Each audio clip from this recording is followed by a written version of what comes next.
Você já foi julgado pela aparência? Já ouviram você falar e riram, achando que não entendia? Isabela era só mais uma vendedora. Até o dia em que uma cliente começou a insultá-la em francês, sem imaginar que cada palavra estava sendo perfeitamente compreendida. A mão de Isabela tremeu ao segurar o telefone. A voz do outro lado era fria, mecânica, sem emoção. Sinto informar que o tratamento será suspenso amanhã caso o pagamento não seja efetuado até às 18 horas de hoje. Clique. Nenhum lamento ou compreendemos sua situação. Apenas o som da linha caindo, como uma sentença de morte sendo pronunciada. Isabela apertou o aparelho contra o peito, respirando fundo. O salão da Boutique Lumière brilhava ao seu redor, repleto de vestidos que custavam mais do que ela ganhava em 6 meses. Cristais nas luminárias refletiam luz dourada sobre tecidos de seda e cetim. Era um mundo de luxo onde ela trabalhava, mas nunca pertenceu. Não mais. Não depois que sua família perdeu tudo. A voz de Gabriela, sua colega, a trouxe de volta. Bela, você está bem? Ficou pálida.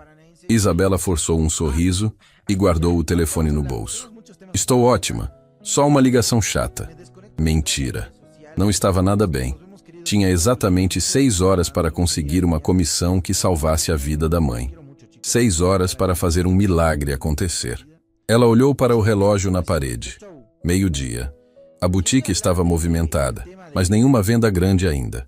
Precisava de um cliente VIP. Alguém que comprasse peças caras sem pestanejar. Alguém que não pechinchasse, não pensasse 2 vezes. Isabela fechou os olhos por um segundo, fazendo uma prece silenciosa. Por favor, só hoje, só dessa vez. A campainha da porta tocou. Isabela abriu os olhos. E foi como se o universo tivesse decidido responder suas preces, com uma piada cruel. Monique Cavalcante entrou na boutique como quem entra em seu próprio palácio. Saltos altos repicando no piso de mármore, óculos escuros de grife encobrindo metade do rosto, bolsa que valia mais que um carro popular balançando no braço. Atrás dela, 3 amigas igualmente adornadas, igualmente arrogantes. Victoria Brandão vinha logo atrás, rindo alto de algo que Monique havia dito. Teresa, a dona da boutique, cumprimentou o grupo com o sorriso profissional de quem conhece clientes valiosas. Madame Cavalcante, que prazer tê-la conosco novamente. Monique mal olhou para ela, apenas acenou com a mão como quem espanta uma mosca. Preciso de alguém competente para me atender hoje, Teresa. Tenho evento importante essa noite. Isabela sentiu o coração acelerar. Cliente VIP. Compra grande. Exatamente o que precisava. Ela se aproximou, mantendo a postura ereta, o sorriso gentil, a voz suave. Bom dia, madame. Posso ajudá-la a encontrar algo especial? Monique finalmente tirou os óculos escuros. Seus olhos percorreram Isabela de cima a baixo, numa avaliação fria e calculada. O tipo de olhar que mede o valor de uma pessoa pelo corte da roupa, pelo brilho do sapato, pela marca do relógio. E Isabela sabia exatamente o que ela via. Uma vendedora comum. Alguém invisível. Alguém abaixo dela. Você serve, Monique disse, como se estivesse escolhendo qual talher usar no jantar. Quero ver a nova coleção. Peças exclusivas apenas. Nada que qualquer um possa comprar. Isabela engoliu o orgulho. Precisava daquela venda. Certamente, madame. Temos peças maravilhosas que acabaram de chegar de Milão. Por favor, acompanhe-me. Ela guiou o grupo até a área VIP da boutique, onde os vestidos mais caros ficavam expostos como obras de arte em uma galeria. Monique começou a tocar os tecidos com a ponta dos dedos, examinando cada peça com um olhar crítico. Suas amigas comentavam entre si, apontando, rindo. Isabela trouxe vestido após vestido, mantendo o sorriso, mantendo a paciência. 10 peças, 15, 20. Monique rejeitava quase todas com um aceno de mão. Foi então que começou. Monique pegou um vestido de seda azul marinho, examinou a etiqueta e deu uma risada. Então virou-se para Victoria e disse em francês: Olha o preço disso. É o que essa vendedora ganha em um ano inteiro, aposto. As amigas riram. Isabela fingiu não entender. Continuou organizando as peças. Victoria respondeu também em francês. Você acha que ela já pisou em algum lugar realmente chique? Ou a vida dela é só casa e trabalho, trabalho e casa? Mais risadas. Isabela sentiu as unhas cravarem nas palmas das mãos. Respirou fundo. Precisava da comissão. Precisava salvar a mãe. Monique continuou experimentando vestidos. E os comentários em francês continuaram. Cada um mais cruel que o anterior. Você viu as mãos dela? Definitivamente não faz manicure em spa. Aposto que ela mora em algum apartamento minúsculo na periferia. Gente assim deveria agradecer por ter emprego, já é mais do que merecem. Isabela trazia as peças, dobrava, guardava, sorria. Por fora, perfeita vendedora. Por dentro, uma tempestade crescia. Cada palavra em francês era uma facada. Não porque ela não entendia, mas porque entendia perfeitamente. Cada sílaba, cada insulto, cada risada. Ela havia estudado 3 anos em Paris, trabalhado em ateliês de alta costura, conversado com estilistas renomados. O francês de Isabela era impecável, refinado, sem sotaque. Mas elas não sabiam disso. E continuavam. Sabe o que eu adoro? Monique disse em francês, segurando um vestido vermelho contra o corpo. É ver como essas pessoas se esforçam tanto para nos agradar. É quase patético. Victoria concordou. É o cheiro do desespero, querida. Dá para sentir de longe. Foi quando Gabriela se aproximou de Isabela, sussurrando em português. Bela, você está bem? Está muito vermelha. Isabela apenas balançou a cabeça. Não podia explodir. Não podia perder o emprego. Não podia perder a mãe. Monique finalmente escolheu 5 vestidos caríssimos, 3 pares de sapatos, 2 bolsas. Isabela começou a embalar cada peça com cuidado, as mãos tremendo levemente. Fez os cálculos mentalmente. A comissão daria para pagar o tratamento. Sobrava até um pouco. Graças a Deus. Finalmente. Ela levou tudo para o balcão, registrou os códigos, embrulhou em papel de seda, colocou nas sacolas de luxo com o logo da boutique. Monique observava, conversando com as amigas. Isabela imprimiu a nota fiscal e virou-se com o sorriso mais genuíno do dia. Pronto, madame. O total é... Sabe de uma coisa? Monique a interrompeu, examinando as unhas. Mudei de ideia. Não vou levar nada. O mundo de Isabela parou. Como, madame? Monique sorriu. Aquele tipo de sorriso que não chega aos olhos. Não, vou levar nada. Ela pronunciou cada palavra devagar, saboreando. Então virou-se para as amigas e disse em francês. Essa é a melhor parte. Ver a decepção se instalando. É meu esporte favorito. As amigas explodiram em gargalhadas. Vitória completou em francês. Você é terrível, Monique. Mas confesso que é divertido. Outra amiga. Coitadinha dela. Deve estar contando mentalmente quanto perdeu de comissão. Isabela olhou para as sacolas, para os vestidos embrulhados com tanto cuidado, para o relógio na parede. 3 horas da tarde. 3 horas restantes. E nenhuma venda. A voz do hospital ecoou em sua mente. O tratamento será suspenso. Sua mãe, naquela cama, esperando o medicamento que mantinha a doença sob controle. Algo quebrou dentro dela. Isabela ergueu os olhos. Não mais a vendedora submissa. Não mais a mulher que engolia insultos. Ela olhou diretamente para Monique e disse em francês perfeito, com dicção impecável. Madame, que pena que a senhora desperdiçou meu tempo, mas pelo menos aprendi algo valioso hoje. O sorriso de Monique congelou.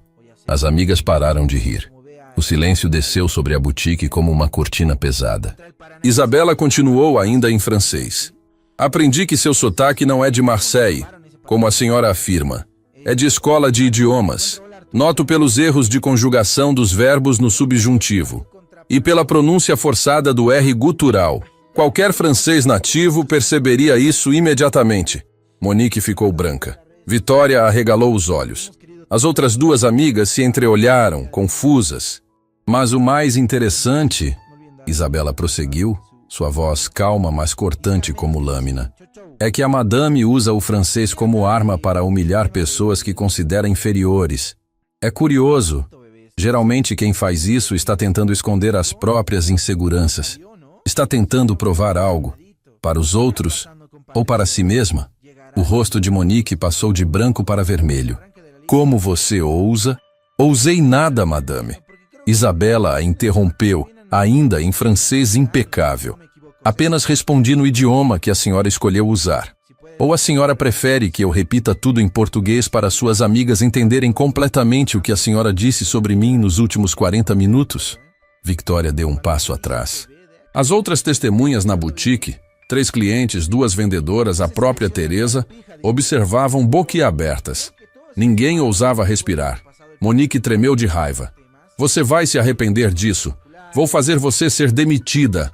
Vou arruinar esta boutique. Vai fazer o quê, madame? Isabela cruzou os braços. Contar para todo mundo que foi pega humilhando uma vendedora em francês, achando que ninguém entenderia, que praticou seu esporte favorito de decepcionar pessoas que precisam de comissão? Vou lhe dar um conselho gratuito, já que a senhora desperdiçou tanto do meu tempo. Humilhar outras pessoas não apaga suas próprias feridas. Apenas prova que elas ainda sangram. Essa foi a gota final. Monique agarrou a bolsa, virou-se e marchou em direção à saída, arrastando as amigas atordoadas atrás dela. Antes de sair, gritou: "Isso não vai ficar assim. Meu marido é Rodrigo Cavalcante. Você não sabe com quem está mexendo." A porta se fechou com estrondo. O silêncio permaneceu por mais alguns segundos. Então, uma das clientes começou a aplaudir. Devagar. Depois outra. Logo, toda a boutique aplaudia. Gabriela correu e abraçou Isabela. "Meu Deus, você foi incrível!" Mas Isabela não sentiu vitória. Sentiu apenas o peso da realidade caindo sobre ela. Olhou para o relógio. 15 para as 4. Nenhuma venda. Nenhuma comissão. Nenhuma salvação. Foi quando Teresa emergiu de seu escritório. Ela havia assistido tudo do andar superior. Seu rosto era ilegível. "Isabela, meu escritório. Agora." O coração de Isabela afundou. Estava demitida. Tinha defendido sua dignidade. E perdido tudo. Ela seguiu Teresa pelas escadas, cada degrau parecendo uma eternidade. Entrou no escritório. Teresa fechou a porta. E então fez algo inesperado. Trancou a porta. Caminhou até um cofre antigo no canto da sala. Girou a combinação. Abriu. Tirou uma pasta amarelada pelo tempo. Virou-se para Isabela com expressão grave. "Você não a reconheceu? Isabela piscou, confusa. "Reconhecer? Quem?" Teresa abriu a pasta, revelando fotografias antigas. Uma festa de gala, pessoas elegantes, champanhe. E no canto da imagem, uma jovem garçonete servindo bebidas. Isabela olhou mais de perto. Seu sangue congelou. A garçonete era Monique, mais jovem, com roupa simples, cabelo diferente. Mas era ela, sem dúvida. "Aquela mulher não é quem ela diz ser", Teresa sussurrou. "E Isabela, eu tenho provas." Isabela olhou fixamente para a fotografia, como se estivesse vendo um fantasma. Seus dedos tremeram ao segurar a imagem desbotada pelo tempo. Ali estava Monique Cavalcante, a mulher que acabara de ameaçá-la com o poder e influência do marido bilionário, vestida com um uniforme simples de garçonete, servindo champanhe para convidados em uma festa de gala. "Isso não pode ser real", Isabela sussurrou, aproximando a foto dos olhos. Mas era. O rosto era inconfundível. Os mesmos olhos, o mesmo formato do nariz, a mesma linha do maxilar. Apenas mais jovem, mais magra, com expressão completamente diferente. Humilde, apagada, invisível. Teresa fechou a porta do escritório com chave e puxou uma cadeira. "Senta, Isabela. O que vou te contar vai mudar tudo." Ela tirou mais fotografias da pasta, espalhando-as sobre a mesa de mogno. Várias imagens da mesma festa, todas mostrando a jovem garçonete no fundo, sempre servindo, sempre de cabeça baixa. Essa festa foi há 8 anos. Teresa começou, sua voz baixa e controlada. Era um evento beneficente no clube mais exclusivo da cidade. Eu estava lá como convidada, minha boutique já estava estabelecida, e essa garçonete, ela apontou para Monique na foto, se chamava Mônica Santos. Isabela sentiu um arrepio percorrer a espinha. Mônica Santos? Mas ela é Monique Cavalcante. Casada com Rodrigo Cavalcante, um dos homens mais ricos do país. Exatamente. Teresa cruzou os braços. Ela se reinventou completamente. Mudou o nome, inventou um passado aristocrático, aprendeu francês em cursos rápidos, criou uma persona inteira. E conseguiu fisgar Eduardo nesse personagem falso. Isabela se levantou da cadeira, incapaz de ficar parada. Sua mente girava como carrossel descontrolado. Por que você está me contando isso? Por que guardou essas fotos durante todos esses anos? O rosto de Teresa se fechou. Ela desviou o olhar para a janela, onde a luz da tarde pintava listras douradas no tapete persa. Porque eu também já fui uma Mônica Santos. A confissão saiu como suspiro doloroso. Vim de baixo, Isabela, muito baixo.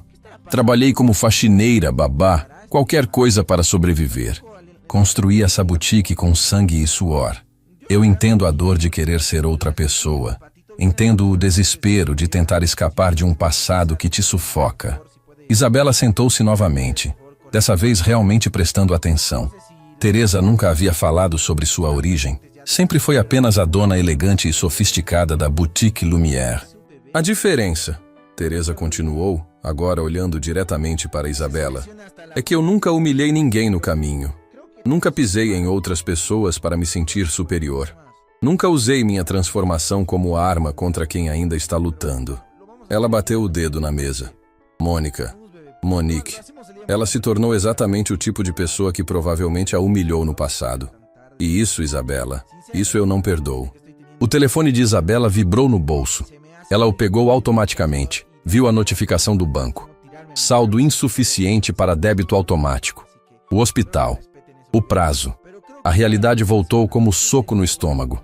Teresa, eu preciso ir. Preciso encontrar uma maneira de fazer uma venda hoje. Quanto? Teresa a interrompeu. Isabela piscou. O quê? Quanto você precisa? Para o tratamento da sua mãe. Quanto? O silêncio pesou entre elas. Isabela não tinha contado a ninguém sobre a situação da mãe. Mantinha a vida pessoal trancada em caixa lacrada, longe do trabalho, longe de olhares piedosos. Como você sabe sobre minha mãe? Teresa sorriu com tristeza.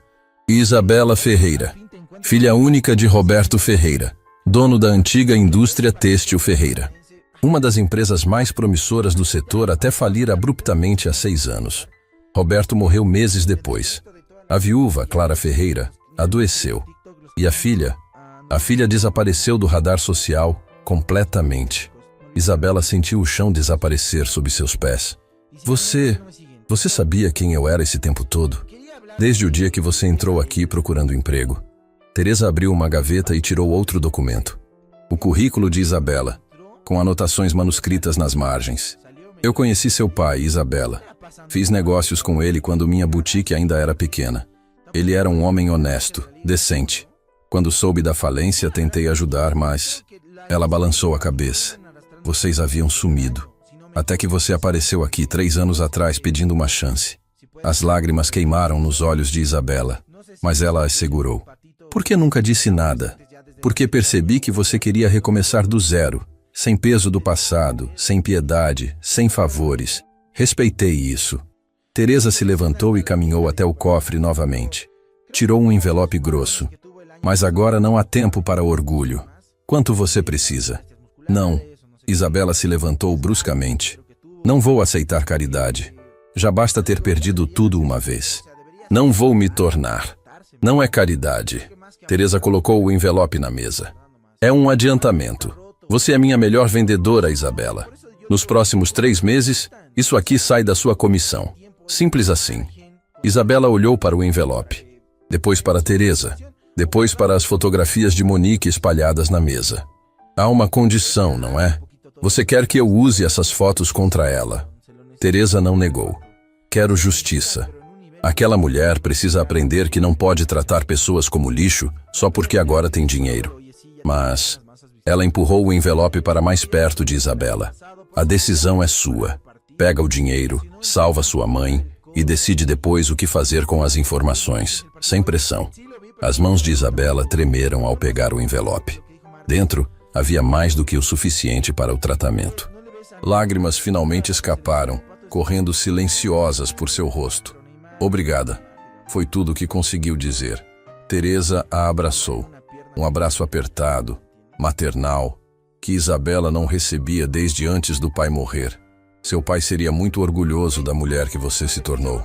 Agora vai. Corre para o hospital. A gente conversa sobre o resto depois.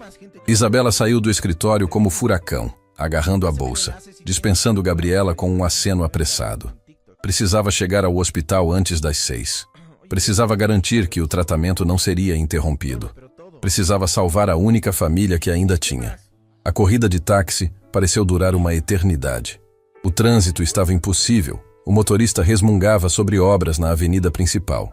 Isabela checava o relógio a cada 30 segundos. 5h15, 5h20, 5h35. Finalmente chegou ao Hospital Santa Cruz às 5h50.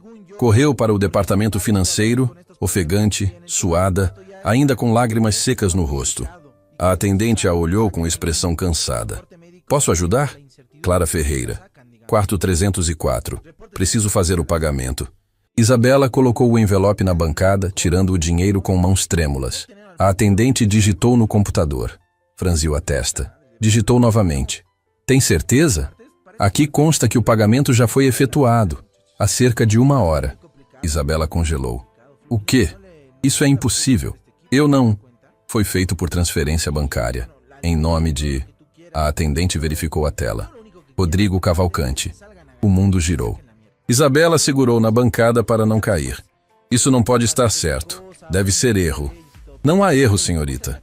O pagamento cobriu não apenas este mês, mas os próximos 6 meses de tratamento.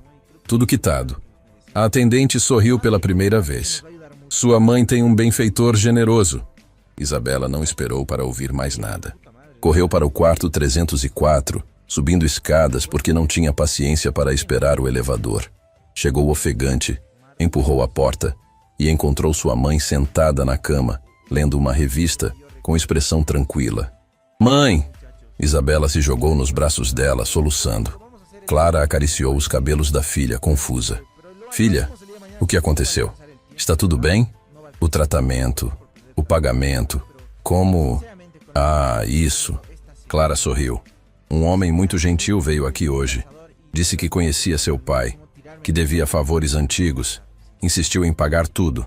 Tentei recusar, mas ele foi muito firme. Ela apertou a mão de Isabela. Disse que você entenderia. Que homem? Como ele se chamava? Rodrigo. Rodrigo Cavalcante. Isabela sentiu o sangue congelar nas veias. O marido de Monique. O homem que ela havia acabado de humilhar publicamente ao desmascarar a esposa. Por que ele faria isso? Não fazia sentido. A menos que... Seu telefone tocou. Número desconhecido. Ela atendeu com mão trêmula. Alô? A voz do outro lado era masculina. Grave. Controlada. Isabela Ferreira? Aqui é Rodrigo Cavalcante. Precisamos conversar. Urgentemente. Como você conseguiu meu número? Por que pagou o tratamento da minha mãe? O que você... Não pelo telefone. Ele a interrompeu. Tem uma cafeteria a 3 quadras do hospital. Café Arpege. Me encontra lá em 20 minutos. Sozinha. Uma pausa. Por favor. É sobre seu pai. A ligação caiu antes que Isabela pudesse responder. Ela ficou olhando para o telefone como se fosse artefato alienígena. Seu pai. Eduardo conhecia seu pai. Como? Por quê? Clara segurou o rosto da filha com ambas as mãos. Vai. Descobre o que ele quer. Mas Isabela, tome cuidado. Homens poderosos sempre têm segundas intenções. Isabela beijou a testa da mãe. Prometeu voltar logo e saiu. A caminhada até o Café Arpege foi como andar em sonho. Ou pesadelo. Nada do dia fazia sentido. Humilhara a esposa de um bilionário. Descobrira que ela tinha passado falso. Recebera adiantamento da chefe. E agora o próprio bilionário havia pago o tratamento da mãe e queria falar sobre o pai morto. O café era pequeno e discreto, com mesinhas de ferro na calçada. Eduardo estava sentado no canto mais afastado, de costas para a rua, usando óculos escuros apesar do sol já estar se pondo. Terno impecável, postura ereta, mãos cruzadas sobre a mesa. Isabela se aproximou devagar. Ele se levantou ao vê-la, gesto automático de cavalheirismo. Isabela, obrigado por vir. Senta, por favor. Ela sentou na ponta da cadeira, pronta para sair correndo se necessário. O que você quer? Por que pagou o tratamento da minha mãe? Eduardo tirou os óculos escuros. Seus olhos eram cansados, com olheiras profundas. Porque eu devia isso a Roberto Ferreira. Devia muito mais, na verdade. Você conhecia meu pai? Um sorriso triste cruzou o rosto dele. Conhecia. Éramos sócios. Brevemente, há muitos anos. Ele fez sinal para o garçom, pediu 2 cafés. Seu pai era um homem bom, Isabela. Honesto demais para o mundo dos negócios. Isabela sentiu raiva ferver no peito. Não fale do meu pai como se o conhecesse. Você não sabe nada sobre... Eu sei tudo. Eduardo a interrompeu. Sua voz baixa, mas firme. Sei que a indústria têxtil Ferreira faliu porque um sócio roubou contratos, desviou clientes, forjou documentos. Sei que Roberto morreu de coração partido. Sei que sua família perdeu tudo da noite para o dia. Ele se inclinou para a frente. E sei quem foi o sócio que fez isso. O coração de Isabela martelou. Quem? Eduardo sustentou o olhar dela por longo momento. Então disse com voz quebrada. Eu. O mundo parou. Sons da rua desapareceram. O movimento ao redor congelou. Isabela olhou para o homem à sua frente, tentando processar o que acabara de ouvir. O quê? Eu fui o sócio que destruiu a empresa do seu pai. Eduardo deixou cair a cabeça entre as mãos. Eu tinha 28 anos. Era ambicioso, ganancioso. Achava que os fins justificavam os meios. Roubei os contratos da Ferreira. Repassei para minha própria empresa. Construí meu império em cima da ruína do seu pai. Isabela se levantou tão bruscamente que a cadeira caiu para trás com estrondo. Pessoas viraram para olhar. Você matou meu pai. Eu sei. Eduardo sussurrou sem levantar a cabeça. Carrego essa culpa todos os dias. Tentei encontrar sua família para compensar, para pedir perdão, mas vocês haviam sumido completamente. Até que hoje, quando Monique chegou em casa furiosa, gritando sobre uma vendedora insolente chamada Isabela Ferreira, eu soube que era você. Não podia ser coincidência. Isabela tremia da cabeça aos pés. Raiva, dor, choque, tudo misturado numa tempestade impossível de controlar. E achou que pagar o tratamento da minha mãe ia consertar? Que dinheiro ia apagar o que fez? Não. Ele finalmente levantou o rosto e Isabela viu lágrimas escorrendo por suas bochechas. Nada apaga, nada conserta. Mas não posso te deixar sofrer mais por causa dos meus erros. Não posso. Você não pode nada! Isabela gritou, não se importando com as pessoas olhando. Você não tem direito. Meu pai morreu por sua causa. Minha mãe adoeceu. Eu perdi tudo. Eduardo apenas balançou a cabeça, aceitando cada palavra como chicotadas merecidas. Isabela agarrou a bolsa, pronta para sair, mas então virou-se. E sua esposa? Ela sabe quem você realmente é? Sabe que é um ladrão? Um mentiroso? Monique não sabe de nada sobre meu passado, Eduardo admitiu. Assim como eu não sabia do dela. Parece que ambos nos casamos com mentiras. Vocês merecem um ao outro. Isabela cuspiu as palavras. Então saiu, deixando Eduardo sozinho com sua culpa e seu café intocado. Ela caminhou sem rumo pelas ruas escurecendo, lágrimas escorrendo sem controle.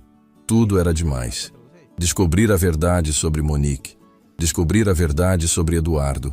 Descobrir que o homem que destruiu seu pai havia casado com a mulher que a humilhara hoje. O universo tinha senso de humor cruel. Seu telefone vibrou. Mensagem de Gabriela.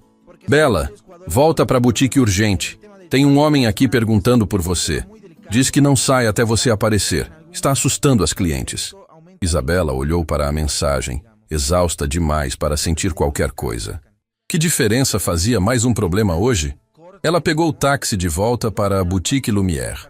Quando chegou, era quase noite. As luzes da loja brilhavam na rua vazia.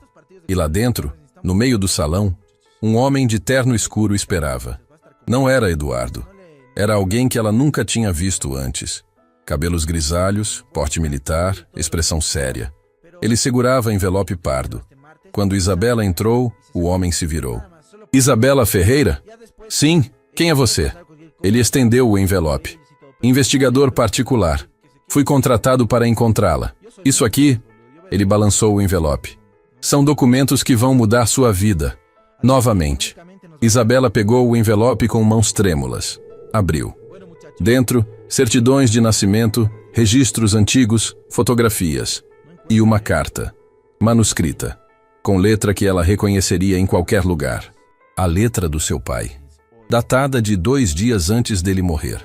Começava assim: Minha querida Isabela, se você está lendo isso, significa que finalmente descobriu a verdade sobre Rodrigo Cavalcanti. Mas há outra verdade que você precisa saber. Uma verdade que vai explicar tudo. Isabela ergueu os olhos para o investigador. O que é isso? Leia, ele disse simplesmente. Até o fim. E então você vai entender por que Rodrigo Cavalcanti não é o verdadeiro culpado pela falência de seu pai. As mãos de Isabela tremeram ao segurar o envelope amarelado. A letra do pai na carta era inconfundível. Aquela caligrafia elegante que ela conhecia desde criança, das anotações de aniversário, dos bilhetes na lancheira escolar, da última carta que ele havia deixado antes de morrer. Ou pelo menos, era o que ela pensava. O investigador permaneceu parado no meio da boutique Lumière, observando-a com expressão indecifrada. Gabriela havia trancado a porta da loja, virando a placa para fechado. Teresa desceu do escritório, atraída pela tensão palpável no ar. Quem te contratou? Isabela finalmente encontrou a voz, áspera de emoção contida. Quem mandou você me procurar? O homem ajustou os óculos. Rodrigo Cavalcanti, há 8 meses. O silêncio caiu como bigorna. Teresa prendeu a respiração. Gabriela deixou escapar um pequeno suspiro. 8 meses? Isabela repetiu incrédula. Mas isso não faz sentido. Ele disse que só descobriu quem eu era hoje, quando Monique chegou em casa reclamando. Ele mentiu. O investigador abriu uma pasta que carregava. Rodrigo Cavalcanti me contratou para localizar a família Ferreira em julho do ano passado. Levei 6 meses para encontrá-la. Você se escondeu bem, senhorita. Mudou de nome nos registros de trabalho, usou endereço de terceiros, manteve perfil baixo. Ele espalhou documentos sobre o balcão. Mas eventualmente a encontrei. Informei Eduardo há 2 meses que você trabalhava aqui, nesta boutique. Isabela sentiu o chão desaparecer sob seus pés. 2 meses? Ele sabia há 2 meses e nunca... Ele pediu que eu apenas vigiasse. Garantisse que você estava bem. Pagasse contas do hospital discretamente quando necessário. O investigador empurrou comprovantes bancários pela mesa. Transferências anônimas, doações sem nome. Pagamentos que haviam salvado o tratamento da mãe nos últimos meses, que Isabela atribuíra a programas assistenciais do hospital. Não. Isabela balançou a cabeça, recuando. Não. Isso é impossível. Por que ele faria isso? Por que me vigiar? Por que ajudar em segredo? Talvez, Teresa interveio suavemente, porque a culpa não o deixava dormir. Culpa? Isabela girou encarando Teresa. Ele disse que roubou a empresa do meu pai. Confessou. Por que confessar se é inocente? O investigador fechou a pasta. Essa resposta está na carta. Meu trabalho termina aqui. Ele caminhou em direção à porta, parou com a mão na maçaneta. Um conselho, senhorita Ferreira. Leia com mente aberta. Seu pai era homem sábio, mais sábio do que todos nós. E saiu, deixando apenas o som da campainha ecoando. Isabela olhou para o envelope em suas mãos. 6 anos. 6 anos desde que o pai morrera. 6 anos carregando ódio pelo homem que destruíra tudo. E agora ela nem sabia mais em quem acreditar. Quer que eu fique? Gabriela perguntou baixinho. Não. Isabela respirou fundo. Preciso fazer isso sozinha. Teresa e Gabriela trocaram olhares preocupados, mas respeitaram o pedido. Saíram pela porta dos fundos, deixando Isabela sozinha na boutique silenciosa, cercada por vestidos de luxo que pareciam testemunhas mudas de seu desmoronamento. Ela se sentou no chão, entre arabescos do tapete persa, e abriu o envelope com dedos trêmulos. Dentro, 3 folhas manuscritas.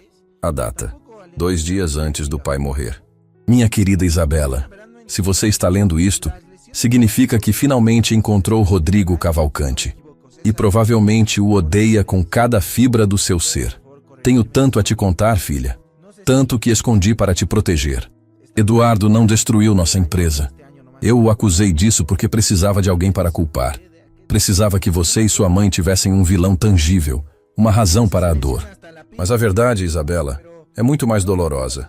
Eu fui diagnosticado com uma condição grave 3 anos antes da falência. Os médicos me deram pouco tempo. Não contei para ninguém, nem para sua mãe, nem para você. Comecei a fazer tratamento experimental caro, drenando recursos da empresa secretamente. Foi minha ganância por mais tempo com vocês que começou a afundar nosso negócio. Eduardo era meu sócio júnior, brilhante, honesto, leal. Quando descobriu o que eu estava fazendo, confrontou-me. Ofereceu seu próprio dinheiro para ajudar. Eu recusei, envergonhado. Então ele fez algo que nunca esperei. Começou a desviar contratos para empresas parceiras, criando rede de segurança financeira. Não para roubar Isabela, para salvar. Isabela parou de ler, lágrimas embaçando sua visão. Limpou os olhos com as costas da mão e continuou. Mas nossos outros sócios viram oportunidade. Pessoas que eu confiava, que trabalharam comigo por anos, perceberam minha fraqueza e atacaram. Forjaram documentos fazendo parecer que Eduardo estava roubando. Convenceram juízes, compraram testemunhas. Eduardo tentou se defender, mas eu o deixei cair. Eu assinei os papéis que o incriminaram. Eu testemunhei contra ele. Por quê? Porque descobri que ele estava apaixonado por sua mãe. Sempre esteve. E em meu estado mental deteriorado, doente e paranoico, acreditei que ele queria me tirar do caminho para ficar com Clara. Eu estava errado, filha. Tão terrivelmente errado. Eduardo perdeu tudo me defendendo. Sua reputação, suas economias, quase foi preso. Ele podia ter me exposto, revelado minha doença, provado sua inocência, mas não fez. Sabe por quê? Porque pediu para proteger você. Ele me fez prometer que você nunca saberia sobre minha doença, que você cresceria, achando que a falência foi erro de negócios, não fracasso paterno. Ele aceitou carregar culpa que não era dele para que você não precisasse carregar a verdade sobre mim. E depois que tudo desmoronou, ele recomeçou do zero. Construiu um novo império, não com dinheiro roubado de mim, como deve imaginar, mas com os contatos que salvou da falência, com a rede de segurança que criara tentando me proteger. Ironicamente, ele prosperou com minha destruição, não por malícia, por competência. Isabela soluçava agora, cada palavra do pai sendo punhalada no coração. Tudo que ela acreditara por 6 anos era mentira. Tudo. Os verdadeiros culpados foram Augusto Mendes e Cláudio Viana, meus sócios antigos. Eles hoje controlam 3 das maiores empresas têxteis do país. Construíram impérios sobre nossa ruína, a minha e de Eduardo. Mas provando isso? Impossível. Eles cobriram rastros perfeitamente. Antes de morrer, Isabela, fiz Eduardo prometer 3 coisas. 1. Que cuidaria de você e sua mãe de longe, sem se revelar. 2. Que nunca contaria a verdade, deixando você me odiar em vez de odiá-lo. 3. Que quando você finalmente o encontrasse, entregaria esta carta. Ele prometeu. E diferente de mim, Rodrigo Cavalcante é homem de palavra. Perdoe-me, filha, por mentir, por ser fraco, por deixar que homem inocente carregasse minha culpa. E se puder encontrar em seu coração espaço para isso, perdoe Eduardo também. Ele te amou como filha que nunca teve. Pagou preço impensável por uma lealdade que não mereci. Seu pai imperfeito, Roberto Ferreira PS. O investigador tem segunda carta. Apenas para Eduardo. Certifique-se de que ele a receba. Há coisas entre homens que precisam ser ditas. Isabela terminou de ler e desmoronou. 6 anos de ódio. 6 anos culpando o homem inocente. 6 anos construindo fortaleza de ressentimento sobre fundação de mentiras. E hoje ela o encarara em café e chamara de ladrão, de assassino. Cuspira veneno nele enquanto Eduardo aceitava tudo calado, carregando cruz que nunca foi dele carregar. Ela não sabia quanto tempo ficou ali, chorando no chão da boutique, abraçada às cartas do pai. Foi o som da porta se abrindo que a trouxe de volta. Fechado, ela disse automaticamente sem levantar a cabeça. Eu sei. A voz era feminina, familiar. Mas precisamos conversar. Isabela ergueu os olhos e congelou. Monique Cavalcante estava parada na entrada, sem a arrogância de antes. Sem os saltos altos, sem a maquiagem perfeita. Apenas mulher comum, com olhos vermelhos de choro e postura derrotada. Como você entrou?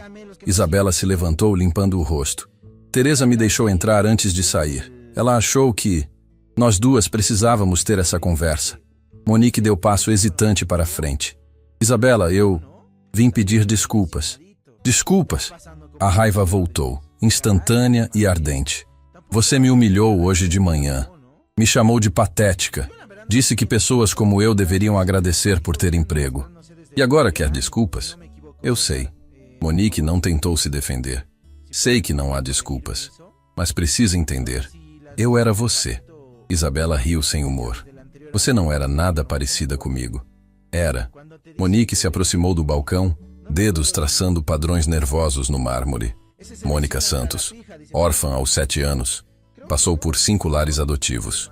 Sofreu coisas que não vou descrever porque você não precisa carregar esse peso.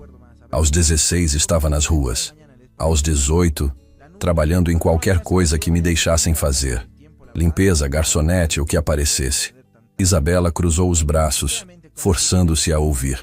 Conheci Eduardo num evento que eu servia champanhe. Ele foi gentil comigo. Único homem naquela festa que me tratou como ser humano.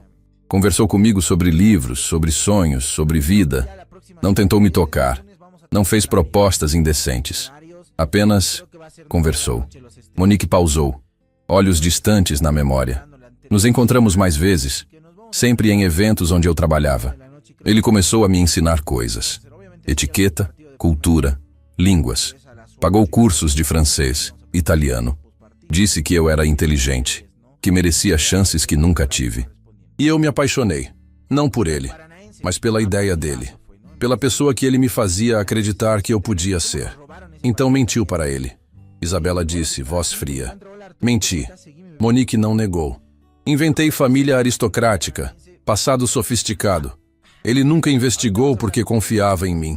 E eu me casei com essa mentira porque tinha terror que, se ele soubesse a verdade, me abandonaria como todos sempre fizeram. E virou exatamente o tipo de pessoa que provavelmente te humilhou no passado. Monique fechou os olhos, lágrimas escorrendo. Sim, virei meu próprio monstro. Cada pessoa que eu humilhava era a menina que eu costumava ser. Estava tentando matar Mônica Santos, mas ela sempre estava ali, me olhando do espelho. Isabela queria manter a raiva, queria agarrar esse ódio como escudo, mas as palavras do pai ecoavam. Perdoe-me por ser fraco. Todos eram fracos. Todos carregavam vergonhas. Até ela. Por que está me contando isso? Porque Eduardo pediu divórcio hoje. Não por raiva, mas por tristeza. Disse que construímos casamento sobre mentiras e que não consegue mais fingir. Monique limpou o rosto. E antes de assinar os papéis, ele me contou sobre você, sobre seu pai, sobre tudo. Isabela sentiu o mundo girar novamente. Ele contou a verdade? Contou.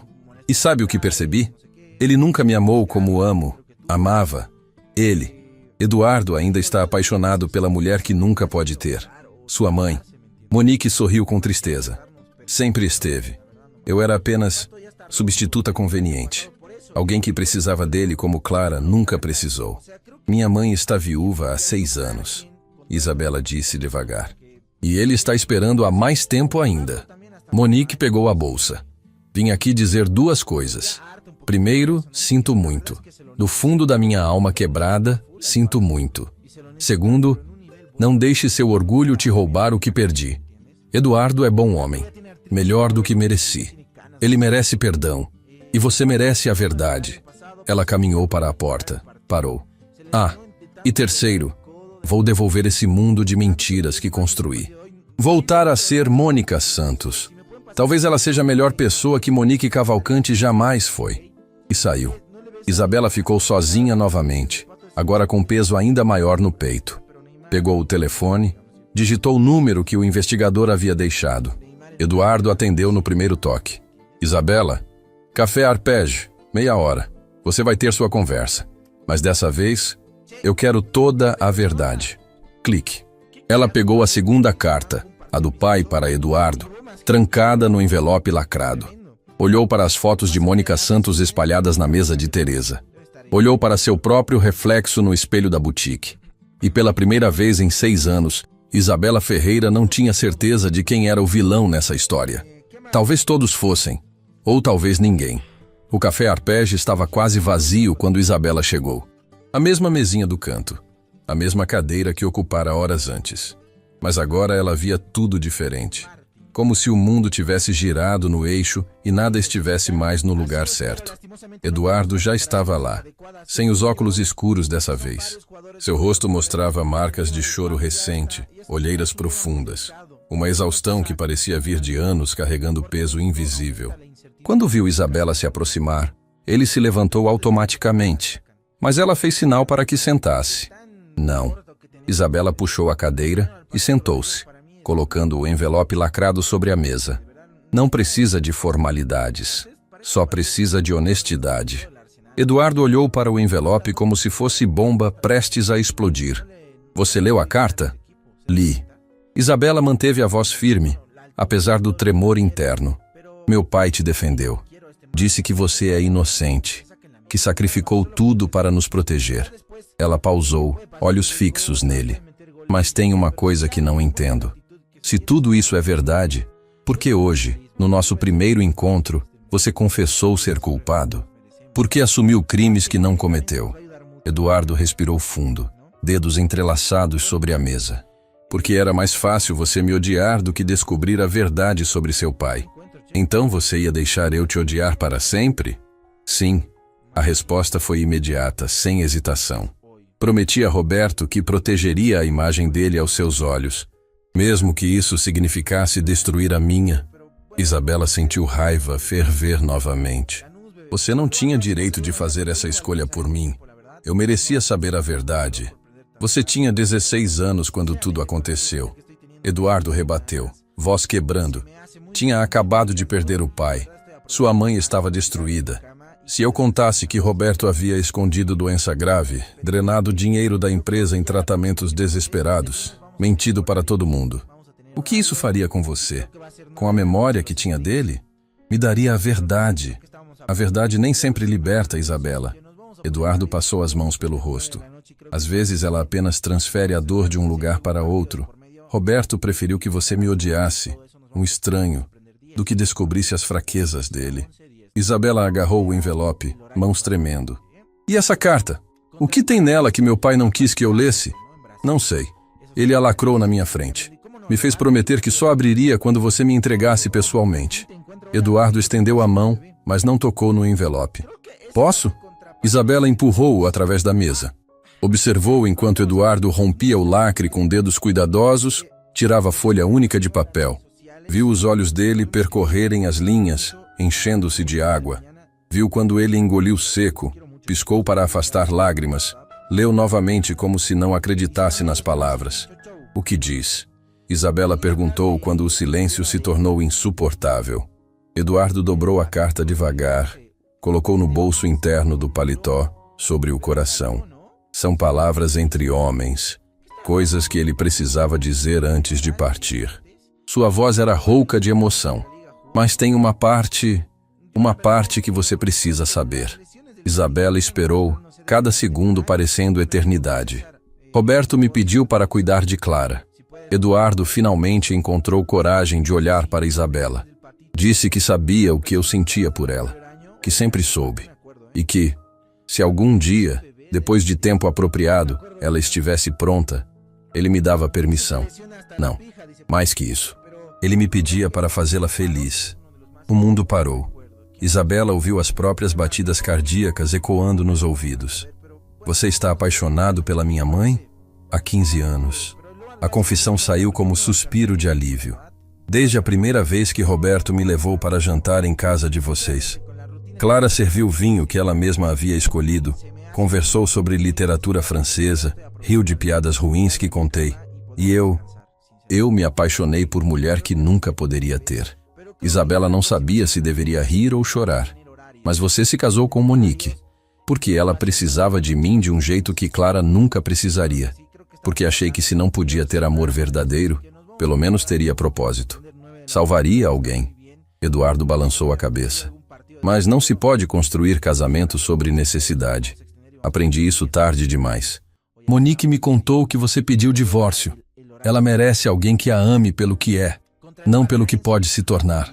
E eu, ele pausou, vulnerável de um jeito que Isabela nunca imaginara possível. Eu preciso parar de viver em penumbras.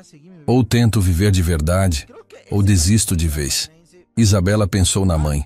Clara Ferreira, viúva há 6 anos, passando dias no hospital, noites sozinha em casa. Sempre tão forte, tão controlada. Mas havia solidão naqueles olhos que Isabela fingia não ver. Minha mãe sabe? Sobre seus sentimentos? Não. Eduardo foi categórico. Roberto me fez prometer que esperaria, que daria tempo a Clara para lamentar adequadamente, que nunca me aproveitaria de sua vulnerabilidade. Ele sorriu com tristeza. Então, esperei. 6 anos observando de longe, garantindo que estivessem bem, nunca me aproximando. O investigador era meus olhos.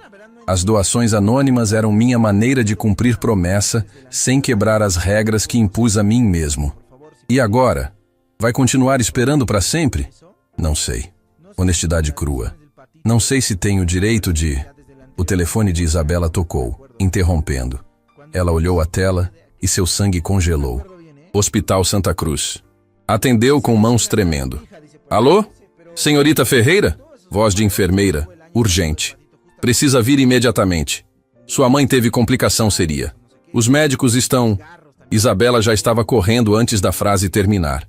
Derrubou a cadeira, deixou bolsa sobre a mesa, apenas correu.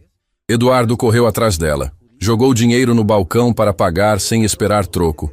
Alcançou Isabela na calçada. Meu carro está ali. Ele apontou para um veículo de luxo estacionado na esquina. Vamos. Isabela nem pensou, apenas entrou. Eduardo dirigiu como possesso, cortando o trânsito, furando os sinais amarelos, buzinas furiosas atrás deles. 15 minutos que pareceram 15 horas até chegarem ao hospital. Eles correram pelos corredores. Isabela na frente, Eduardo logo atrás. Chegaram ao quarto 304 e encontraram médicos ao redor da cama, equipamentos apitando, movimentação frenética. Mãe! Isabela tentou entrar, mas a enfermeira a segurou.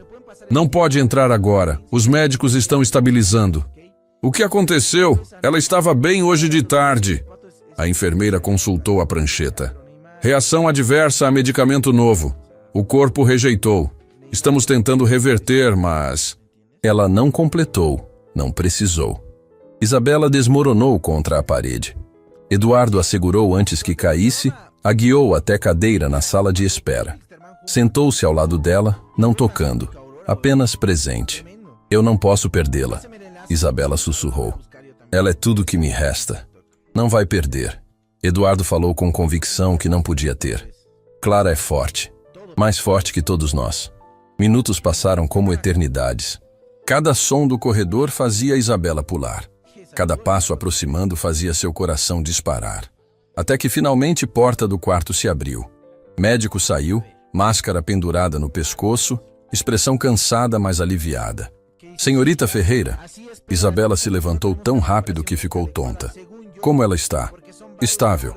Conseguimos reverter a reação, mas... Ele pausou, peso nas palavras seguintes. Não podemos continuar com esse tratamento. O corpo dela está rejeitando. Precisamos de alternativa. Qual alternativa? Há procedimento experimental. Muito caro, não coberto por planos. Mas tem taxa de sucesso alta para casos como o dela. Ele entregou o folheto. Instituto de Pesquisas Médicas Beaumont. Eles estão fazendo testes clínicos. Isabela olhou os números na página e sentiu o chão sumir. Eram valores impossíveis, astronômicos. Nem com 10 anos de comissões ela conseguiria. Eu pago. Eduardo falou antes que Isabela pudesse protestar. O que for necessário. Qualquer valor. Não. Isabela virou-se para ele, olhos em chamas. Não vou aceitar. Não vou deixar você comprar nossa consciência. Não é sobre comprar nada. Eduardo se levantou, finalmente mostrando emoção real. É sobre fazer o que é certo. Seu pai me pediu para cuidar de vocês e eu falhei. Deixei vocês sozinhas por 6 anos porque estava covarde demais para enfrentar. Agora tenho chance de fazer diferença e você vai me negar isso? Não é caridade, Isabela. É dívida. É o mínimo que devo a Roberto, a Clara, a você. Lágrimas corriam livremente agora. Deixa eu fazer isso, por favor. Deixa eu fazer uma coisa certa na minha vida miserável. Isabela olhou para o homem à sua frente. Viu não o bilionário poderoso, mas homem quebrado por anos de culpa não merecida. Homem que amava em silêncio, que protegia de longe, que carregava pecados alheios como se fossem próprios. E percebeu algo que a carta do pai havia tentado dizer. Perdão não era sobre quem merecia, era sobre quem conseguia dar. Tudo bem, ela sussurrou. Aceito, mas com uma condição. Qualquer uma. Você para de se esconder, para de viver nas sombras. Se vai fazer isso pela minha mãe, faz de verdade. Não como doação anônima, como... Ela buscou as palavras certas. Como o homem que meu pai confiou para cuidar dela. Eduardo prendeu a respiração. Isabela, eu não posso simplesmente aparecer na vida dela e... Pode sim. Isabela tocou o braço dele, primeira vez que tocava Eduardo com gentileza em vez de raiva. Ela está sozinha há tempo demais. E se meu pai te deu permissão, quem sou eu para negar? Enfermeira saiu do quarto. Podem visitar agora, mas apenas um por vez, e por poucos minutos. Isabela olhou para Eduardo. Vai você. O quê? Não. Você que é filha? Exatamente por isso. Ela vai ficar preocupada se me ver chorando. Mas você... Isabela sorriu pela primeira vez em horas. Você pode dizer que é amigo antigo da família, que veio verificar como ela estava. Ela não vai suspeitar de nada. Eduardo hesitou, claramente dividido, mas assentiu. Ajeitou o paletó, passou mão pelo cabelo, respirou fundo como soldado indo para a batalha e entrou no quarto. Isabela observou pela janelinha da porta. Viu Eduardo se aproximar da cama onde Clara estava deitada, pálida mas consciente. Viu a mãe sorrir ao reconhecê-lo do encontro anterior. Viu Eduardo puxar cadeira, sentar-se perto. Viu quando ele pegou a mão dela. Gesto pequeno, mas cheio de significado. E pela primeira vez, Isabela viu esperança. Não apenas para tratamento da mãe, mas para todos eles. Uma chance de reconstruir sobre ruínas. De encontrar felicidade em destroços de tragédia. Seu telefone vibrou. Mensagem de Teresa. Precisa vir à boutique. Urgente. Encontraram algo nas fotos de Monique. Algo que muda tudo. Isabela olhou para o quarto onde Eduardo e Clara conversavam baixinho. Olhou para a mensagem. Pensou em Mônica Santos, em confissões à meia luz, em promessas de recomeço. E soube que as reviravoltas ainda não haviam terminado. Isabela olhou mais uma vez pela janela do quarto antes de sair. Eduardo segurava a mão de Clara com cuidado, como quem segura algo precioso que pode quebrar. Sua mãe sorria, um sorriso genuíno que Isabela não via há anos. Algo em seu peito se apertou, mistura estranha de esperança e medo. A corrida de táxi até a boutique Lumière foi turbilhão de pensamentos. O que Teresa teria descoberto nas fotos? O que poderia mudar tudo agora, quando ela finalmente começava a entender a verdade? Quando chegou, a boutique estava às escuras, exceto pelo escritório no segundo andar, onde luz vazava pela porta entreaberta. Isabela subiu as escadas 2 degraus por vez, empurrou a porta e parou. Teresa não estava sozinha. Gabriela estava lá, e Mônica também. Mas havia mais alguém. Homem de uns 60 anos, cabelos completamente brancos, terno discreto, mas claramente caro. Ele segurava a lupa sobre uma das fotografias antigas espalhadas na mesa. Isabela? Teresa se levantou imediatamente. Obrigada por vir tão rápido. Este é Henrique Santoro. Ele é perito em falsificação de documentos. O homem completou, estendendo a mão. Trabalhei 30 anos na Polícia Federal antes de me aposentar. Teresa me chamou para examinar estas fotografias. Isabela apertou a mão dele automaticamente, confusa. Falsificação? Mas são apenas fotos antigas. O que tem de falsificado nelas? Henrique pegou uma das imagens, aquela que mostrava Mônica jovem servindo champanhe na festa de gala. À primeira vista, nada, mas quando apliquei técnicas de análise forense, ele colocou a foto sob lâmpada especial sobre a mesa. Perceba aqui, neste canto. Isabela se aproximou. Sob a luz ultravioleta, marcas invisíveis apareciam na borda da fotografia. Números, datas, coordenadas. Esta foto foi tirada há 8 anos, como Teresa afirmou, mas foi manipulada digitalmente há cerca de 6 meses. Alguém inseriu essa figura. Ele apontou para Mônica na imagem, em evento onde ela originalmente não estava. O silêncio caiu como lâmina. Espera. Isabela olhou para Mônica, que estava pálida, encostada na parede. Você não estava nessa festa? Estava. Mônica sussurrou. Eu juro que estava. Trabalhei naquele evento. Lembro de cada detalhe. Os convidados, o champanhe francês que quase derrubei, o vestido de uma mulher que... Suas memórias podem ser reais. Henrique interrompeu gentilmente. Mas sua presença nesta fotografia específica foi adicionada depois. Veja aqui. Ele ampliou a imagem em laptop. A iluminação no seu rosto não bate com a fonte de luz da sala. E aqui, sua sombra está em ângulo impossível. Trabalho profissional, mas não perfeito. Isabela sentou-se pesadamente. Não entendo. Por que alguém falsificaria fotos colocando Mônica em evento que ela talvez já estivesse? Porque talvez ela não estivesse. Teresa falou devagar, montando quebra-cabeça em voz alta. Talvez toda a história de origem humilde seja mentira plantada.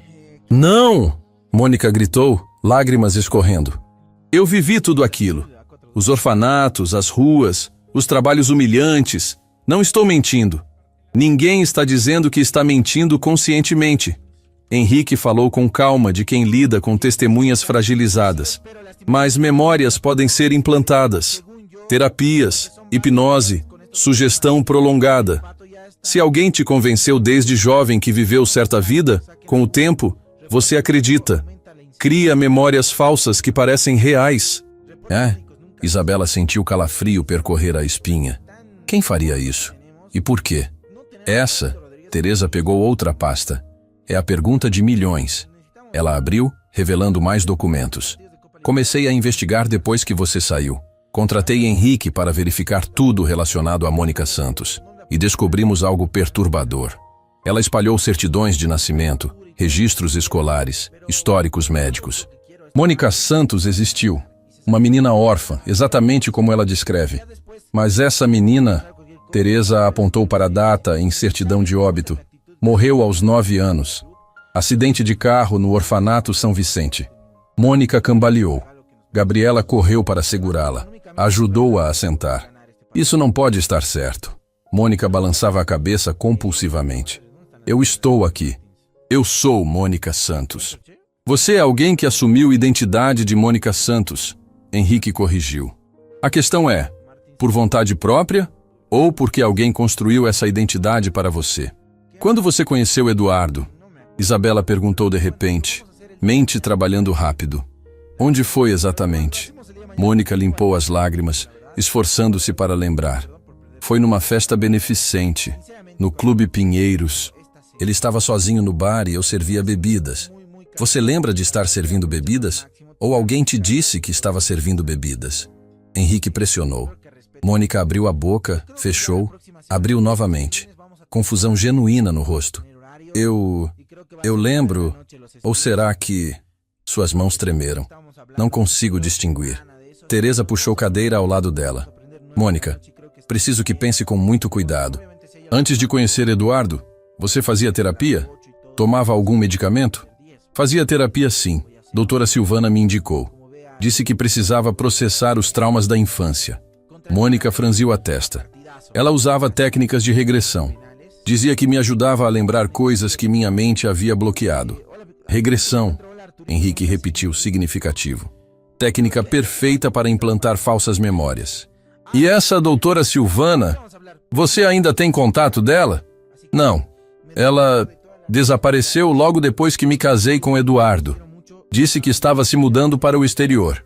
Isabela e Teresa trocaram olhares. As peças começavam a se encaixar, formando imagem perturbadora. Alguém construiu uma identidade para você. Isabela falou devagar. Pegou história real de menina morta, implantou essas memórias, te plantou no caminho de Eduardo. A pergunta é, quem ganha com isso? E o que queriam que você fizesse? Teresa completou. Mônica estava em choque visível, tremendo. Eduardo. Eles queriam que eu me casasse com Eduardo. Mas por quê? Ele é rico, mas não é. Não é como se controlasse império criminoso ou tivesse segredos de Estado. Não. Uma voz veio da porta, fazendo todos pularem. Mas ele tem algo muito mais valioso. Eduardo estava parado na entrada, rosto fechado. Ao lado dele, 2 homens de terno escuro.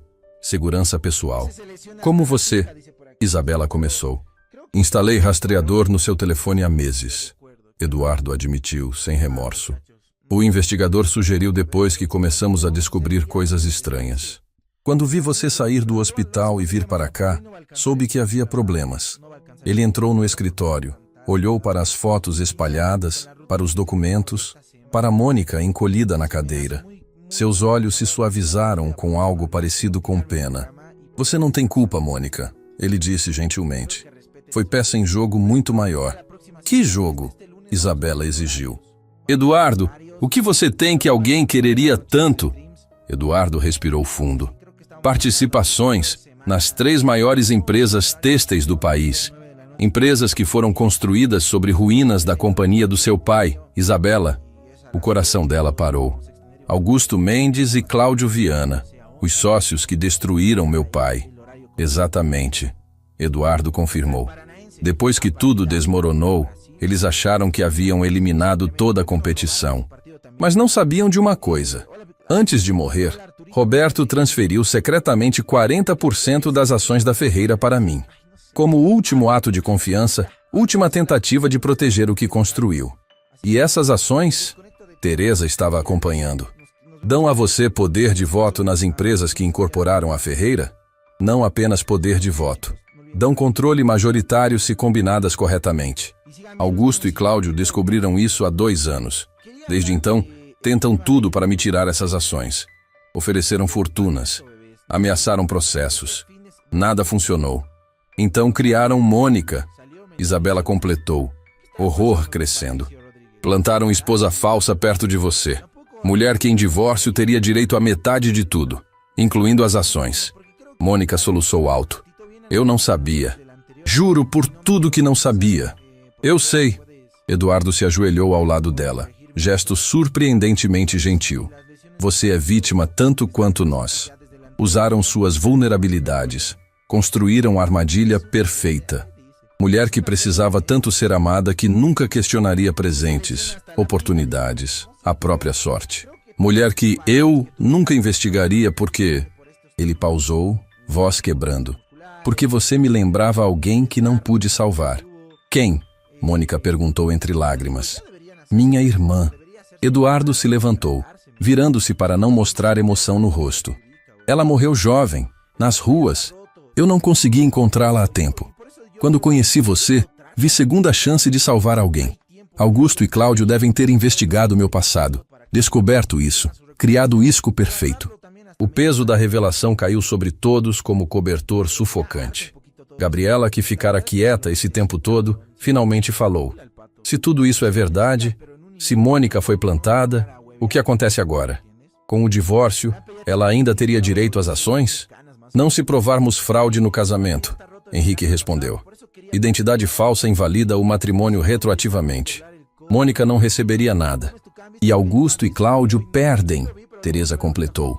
Depois de 2 anos construindo esse plano elaborado, perdem tudo. Exceto que eles não vão simplesmente aceitar isso, Eduardo falou sombriamente. Homens assim não desistem. Quando perceberem que perderam, vão... O som de vidro estilhaçando explodiu no andar de baixo. Alarme da boutique disparou, sirenes rasgando a noite. Os seguranças de Eduardo reagiram instantaneamente, empurrando todos para longe da porta. Ficam aqui! Um deles ordenou. Trancam a porta. Não saem até eu voltar. Eles desceram correndo. Sons de luta vieram do andar inferior. Gritos. Algo pesado batendo contra a parede. Depois silêncio. Isabela agarrou o telefone, discando polícia. Teresa trancou a porta do escritório. Empurrou uma estante pesada contra ela. Mônica chorava baixinho, abraçada a Gabriela. Eduardo pegou o peso de papel de bronze da mesa. Arma improvisada. Passos pesados nas escadas. Devagar. Deliberados. Rodrigo Cavalcante, voz masculina, chamou do corredor. Sabemos que está aí e sabemos que descobriu sobre a garota. Isso não precisa terminar mal. Apenas nos dê as ações e todo mundo sai vivo. Eduardo olhou para Isabela. Naquele momento, sem palavras, ela viu tudo que ele não disse. Desculpas por arrastar ela nisso, gratidão por ter conhecido Clara, tristeza por nunca ter tido chance de consertar tudo. Não, Isabela sussurrou. Não vai se entregar. São apenas ações, Eduardo respondeu baixo. Papéis. Não valem vidas. Não são apenas ações. Isabela segurou o braço dele. São justiça para meu pai. São tudo que ele tentou proteger. Você prometeu a ele. Prometeu. A maçaneta da porta girou. Trancada. Ombros bateram contra a madeira. Uma vez, duas, três. Polícia está a caminho, Isabela gritou. Vão chegar em minutos. Risada do outro lado. Minutos são tempo suficiente. A porta começou a ceder. A estante deslizou. Todos recuaram para o fundo do escritório, para perto das janelas que davam para a rua 3 andares abaixo. Eduardo colocou-se na frente das mulheres. Peso de bronze erguido. Postura protetora apesar do medo nos olhos. A porta explodiu para dentro. E Isabela viu o rosto de um dos homens invadindo o escritório. Reconheceu-o das fotos na pasta de Teresa, das imagens que o investigador trouxera, do evento de gala onde tudo começara. Augusto Mendes em pessoa. Sócio que destruíra seu pai. Homem que construíra impérios sobre ruínas. Ele sorriu ao ver a expressão no rosto dela. Ah, a filhinha de Roberto. Como cresceu. Sua mãe deve estar tão orgulhosa. Menção à mãe foi faísca em explosivo. Toda a raiva, toda a dor, todo o luto de 6 anos explodiu. Isabela agarrou o vaso pesado de cristal da prateleira e o arremessou com força total. Augusto desviou no último segundo. O vaso explodiu contra a parede atrás dele, fragmentos voando. Você matou meu pai, Isabela gritou, anos de silêncio finalmente quebrando. Roubou tudo dele e agora vem aqui. Calminha, menina. Augusto puxou algo do paletó. Isabela congelou esperando arma, mas era apenas envelope. Vim fazer negócio. As ações pelas informações que estão aqui dentro. Informações sobre sua mãe, sobre o tratamento experimental que ela tanto precisa. Ele balançou o envelope. Sobre os efeitos colaterais que os médicos não contaram. Eduardo avançou, mas 2 capangas bloquearam seu caminho. O que você sabe sobre minha mãe? Isabela exigiu, voz trêmula. Sei que o Instituto Beaumont está testando tratamento que pode curar ou matar. 50% de chance para cada lado. Sei que já houve mortes no estudo clínico. Mortes que foram encobertas. Augusto sorriu. E sei que vocês vão assinar ela hoje à noite sem saber que estão jogando moeda ao ar com a vida dela. Isabela sentiu o chão sumir. Olhou para Eduardo. Viu confirmação no horror no rosto dele. Então façam escolha. Augusto falou calmamente. As ações ou a vida de Clara Ferreira. O silêncio no escritório era tão denso que Isabela podia ouvir as próprias batidas cardíacas. Augusto Mendes segurava o envelope como quem segura bomba-relógio, sorriso confiante no rosto. Seus 2 capangas bloqueavam a única saída. Eduardo permanecia à frente das mulheres, postura protetora apesar das mãos trêmulas. Então, Augusto balançou o envelope novamente. As ações ou as informações sobre o tratamento? Decidam rápido. Minha paciência tem limite. Você está mentindo, Isabela falou, voz mais firme do que se sentia. Não há mortes encobertas. É só chantagem vazia. Augusto riu. Quer apostar a vida da sua mãe nisso? Porque eu tenho cópias dos relatórios internos. 3 pacientes mortos nos últimos 6 meses. Insuficiência cardíaca súbita. Todos com condição parecida com a de Clara. Ele tirou papéis do envelope, acenou-os no ar. Os médicos não vão contar porque precisam dos testes para continuar recebendo financiamento. Mas os riscos são reais. Eduardo deu passo à frente. Mesmo que seja verdade, há outros tratamentos. Podemos... Não há tempo. Augusto o interrompeu. Clara já está fragilizada pela reação adversa de hoje. Qualquer novo medicamento vai sobrecarregar o sistema dela. O experimental é a única chance, com 50% de mortalidade. Ele guardou os papéis. Então, vão arriscar? Ou preferem as ações em troca de tratamento alternativo que posso providenciar? Seguro, testado, sem riscos? Você tem tratamento alternativo? Teresa perguntou cética. Tenho conexões. Médicos particulares na Suíça com acesso a medicamentos que ainda nem chegaram aqui. Caros, mas eficazes. Augusto cruzou os braços. Tudo o que Eduardo precisa fazer é assinar transferência das ações. Simples. Isabela olhou para Eduardo. Viu o conflito no rosto dele. Via o homem calculando, pesando opções. 6 anos protegendo essas ações. 6 anos guardando o último legado de Roberto. E agora? Não! Mônica falou de repente, levantando-se da cadeira. Todos viraram para ela. Não vão dar nada para ele. Augusto a ignorou completamente. Quieta, boneca. Os adultos estão conversando. Eu disse não! Mônica gritou, voz quebrando barreiras de medo. Você me usou? Construiu mentiras na minha cabeça? Fez eu acreditar que era alguém que nunca fui? E agora quer destruir mais vidas? Você não passa de ferramenta quebrada, Augusto disse com desdém. Foi útil enquanto durou. Mas agora que o plano falhou, você é descartável. Talvez. Mônica limpou as lágrimas. Mas ferramentas quebradas ainda podem cortar. Ela virou-se para Eduardo. Você se lembra da primeira vez que conversamos? No Clube Pinheiros? Eduardo franziu a testa, confuso com a mudança de assunto. Lembro. Você servia champanhe. E você me perguntou sobre o livro que eu carregava. Disse que era raro eu ver garçonete lendo Proust. Mônica fechou os olhos, concentrando-se. Mas eu não estava lendo Proust.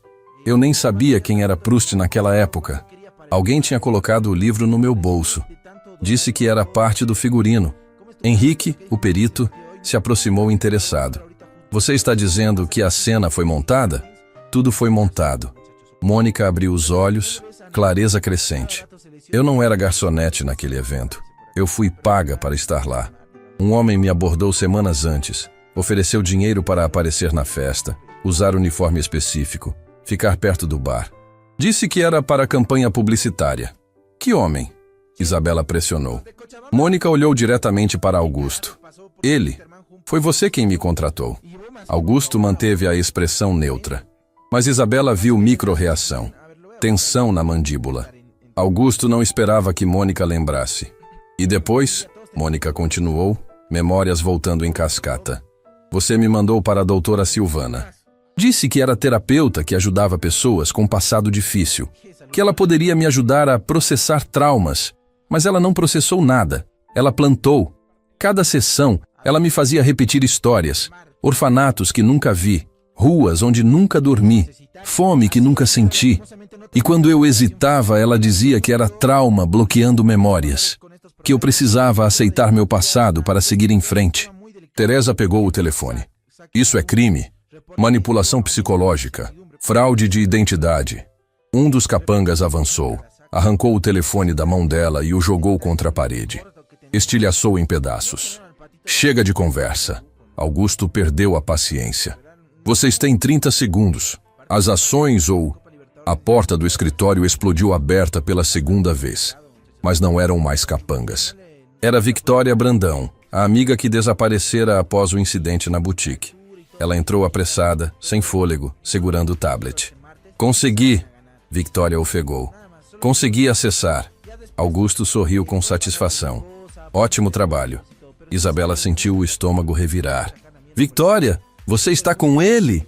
Victoria finalmente olhou para as pessoas no escritório, especialmente para Mônica. Por um momento, culpa atravessou seu rosto. Desculpa, amor, mas eles me pagaram muito bem. Tudo o que precisei fazer foi ser sua amiga, reportar suas conversas, garantir que você não suspeitasse de nada. Você... Mônica cambaleou, traída pela segunda vez na mesma noite. Nós éramos amigas. Você me ajudou a escolher vestido de casamento. Esteve comigo quando... Tudo falso, Victoria disse sem emoção. Até a amizade foi contratada, assim como a doutora Silvana, assim como as sessões de terapia. Você foi projeto, Mônica, experimento, e funcionou perfeitamente até hoje. Mônica desabou na cadeira, soluçando. Gabriela a abraçou, lançando o olhar furioso para Victoria. Muito dramático! Augusto revirou os olhos. Mas agora que temos acesso ao sistema, ele pegou o tablet das mãos de Victoria. Podemos fazer a transferência das ações remotamente. Victoria hackeou os servidores da empresa. Tudo o que preciso é da senha de Eduardo. Eduardo riu sem humor. Você acha que vou dar minha senha? Não. Augusto acenou para os capangas. Acho que seus amigos vão convencê-lo. Um deles agarrou Isabela, torcendo o braço dela para trás. Ela gritou de dor. Eduardo avançou instantaneamente, mas o segundo capanga o golpeou no estômago. Eduardo dobrou, caindo de joelhos. Pare! Teresa gritou. Vou chamar a polícia! Com que telefone? Augusto apontou para os destroços no chão. E os celulares de vocês estão sendo bloqueados. Jammer de sinal. Ninguém entra, ninguém sai, nenhuma ligação passa. Isabela lutou contra o capanga, mas ele era forte demais. Sentiu dor aguda no braço torcido. Eduardo, não dá a senha. Não importa o que façam comigo. Nobre. Augusto se ajoelhou perto de Eduardo. Mas estúpido. Porque não é sobre você. É sobre Clara. Lembra? Sua amada Clara. Sozinha naquele hospital. Tão vulnerável. Seria uma pena se algo acontecesse com ela enquanto você desperdiça tempo aqui. Eduardo levantou a cabeça, olhos em chamas. Se você encostar um dedo nela, não vou precisar encostar. Augusto mostrou o telefone. Na tela, imagem de câmera de segurança. O quarto de hospital de Clara. Ela dormia tranquilamente. Tenho alguém lá, esperando ordem. Uma palavra minha e o sistema de medicação dela apresenta falha técnica, dose errada, reação adversa. Ops, tão trágico. Isabela sentiu bile subir na garganta. Você é monstro. Sou empresário, Augusto corrigiu. E sei quando tenho mão vencedora. Então, Eduardo, última chance. A senha ou Clara morre nos próximos 5 minutos. O silêncio pesou como chumbo.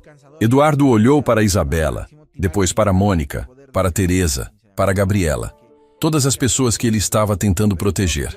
Todas em perigo por causa de ações, por causa de papéis. Ele abriu a boca para falar. Espera. Henrique, o perito que ficara quieto esse tempo todo, deu passo à frente. Antes de fazer isso, preciso mostrar algo. Algo que encontrei nas fotos enquanto vocês discutiam. Augusto riu. Velhinho, não me importo com suas fotos falsificadas agora. Já sabemos que não é sobre falsificação. Henrique o interrompeu, pegando uma das fotografias da festa de gala. É sobre quem mais está nesta foto. Olhem aqui, no fundo. Ele apontou para a figura parcialmente escondida atrás de coluna. Homem de terno escuro, rosto de perfil. Isabela olhou mais de perto. Seu coração parou.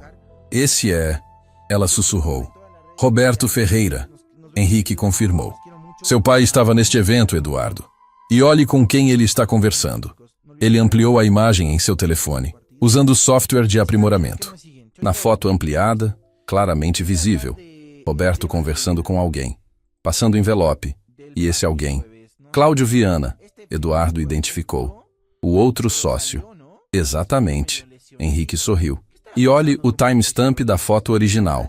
3 dias antes da falência ser anunciada. Roberto estava fazendo negócio com Cláudio secretamente. Augusto ficou pálido. Isso não prova nada. Pode ser qualquer coisa. Pode. Henrique concordou. Exceto que esta foto é apenas uma de 53 que encontrei no servidor da nuvem de Roberto. Ele documentou tudo. Cada reunião secreta, cada transação, cada conversa gravada. Ele mostrou lista de arquivos no celular. Roberto sabia que estava sendo traído. E coletou evidências durante meses. Evidências que provam que Augusto e Cláudio forjaram documentos, compraram juízes, criaram empresa fantasma para desviar ativos. E essas evidências... Eduardo se levantou lentamente, sorriso crescendo no rosto. Estão guardadas onde? Com meu advogado, Henrique respondeu. Com instruções de enviar para a Polícia Federal, Receita Federal e toda a mídia do país se algo acontecer com qualquer pessoa nesta sala. Ou com Clara Ferreira. O rosto de Augusto passou de confiante para apoplético. Você está blefando. Quer testar? Henrique cruzou os braços. Dá ordem para seu homem no hospital. Vamos ver quanto tempo leva para você e Cláudio serem presos por homicídio, fraude empresarial, suborno de oficiais públicos. A lista é longa. Augusto olhou para o tablet, para o telefone mostrando Clara, para as pessoas no escritório, calculando, percebendo que perdera. Isso não acabou. Ele rosnou finalmente. Acenou para os capangas. Vamos. Ah, mais uma coisa. Eduardo falou quando Augusto se virava para sair. Aqueles seus seguranças que nocautearam meus homens lá embaixo. Eles não nocautearam ninguém. Deixei minha equipe deixar vocês subirem. Precisava de testemunhas e confissão gravada. Ele apontou para cantos do escritório. Pequenas câmeras escondidas piscavam luzes vermelhas. Tudo filmado, tudo gravado. Invasão, ameaças, extorsão, conspiração. Diga adeus à liberdade, Augusto. Foi quando as sirenes começaram. Polícia. Várias viaturas pelo som. Victoria tentou correr, mas Gabriela a derrubou com rasteira surpreendentemente eficiente. Teresa sentou-se sobre ela, segurando-a no chão. Aprendi algumas coisas crescendo em bairro difícil. Teresa disse simplesmente. Os capangas largaram Isabela e tentaram a janela. Encontraram policiais subindo escadas de incêndio. Estavam cercados. Augusto olhou ao redor, percebendo que caíra em armadilha.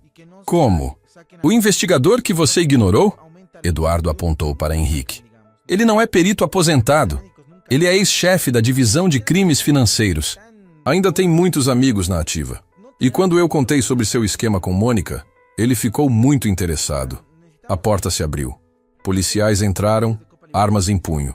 Todos no chão, mãos onde possamos ver. Augusto, Vitória e os capangas foram algemados rapidamente.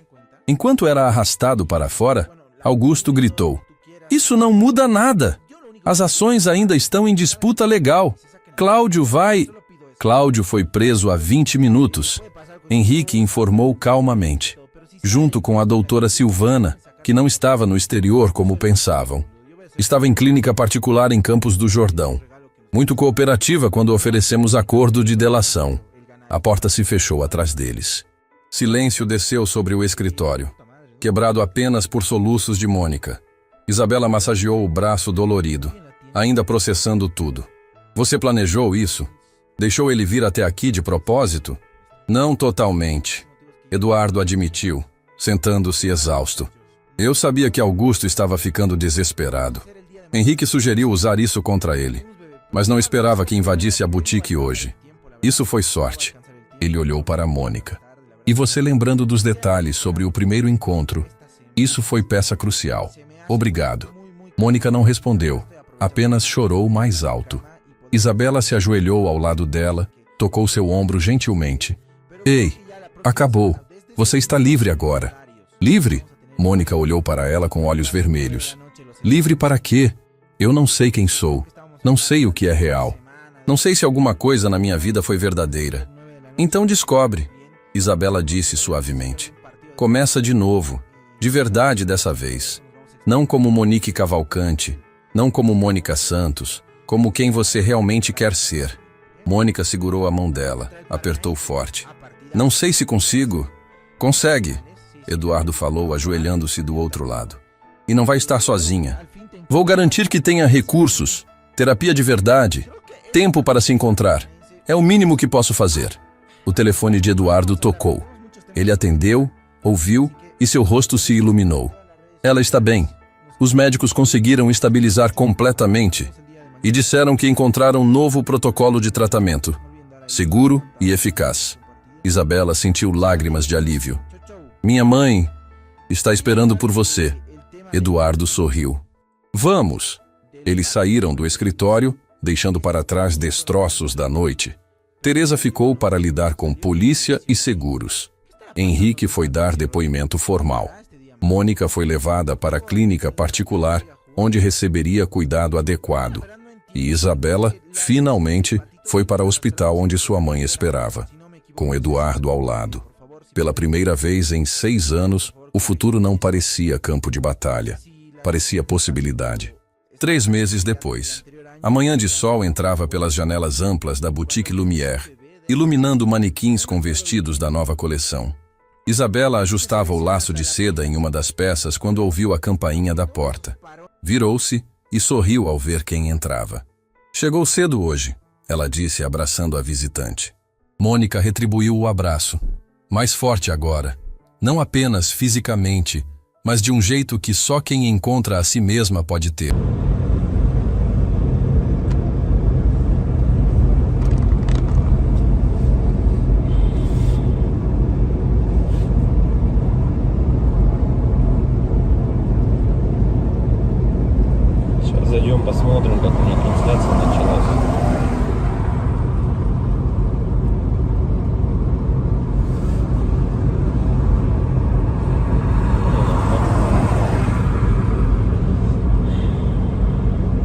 если вот рассматривать, я говорю, задумываясь о том, что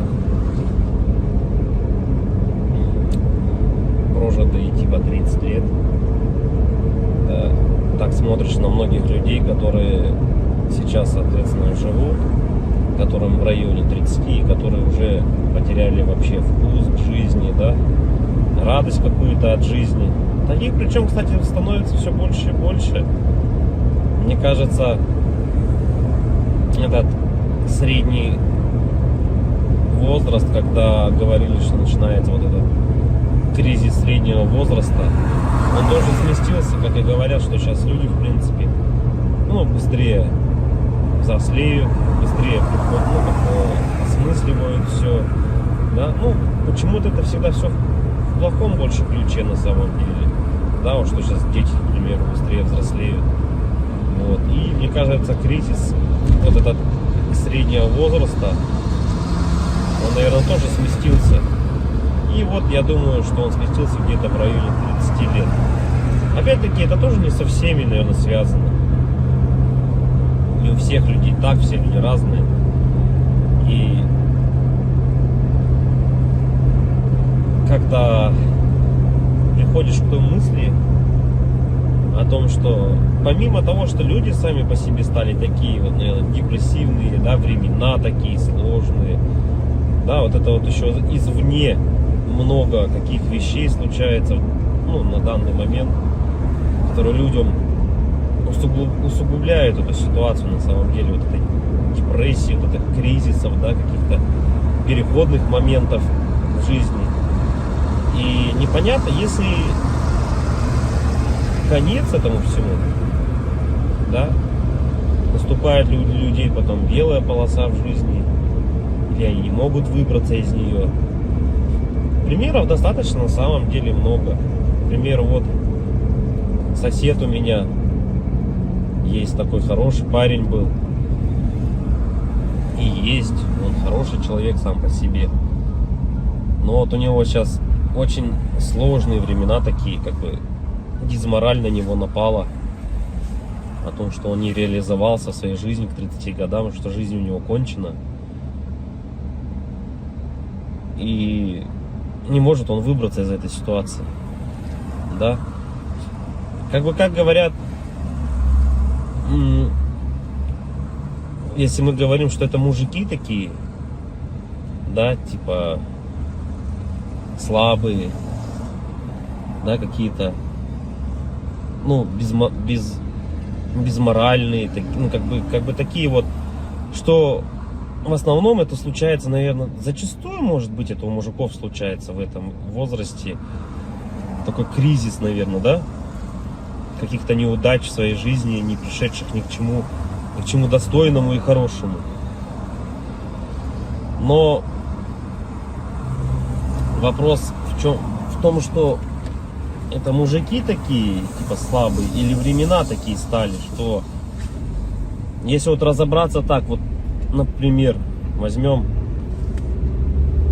даже с древних времен, когда человеку нужно было добывать пищу самому, да, там убивать мамонтов, мужику стоило там сходить на охоту.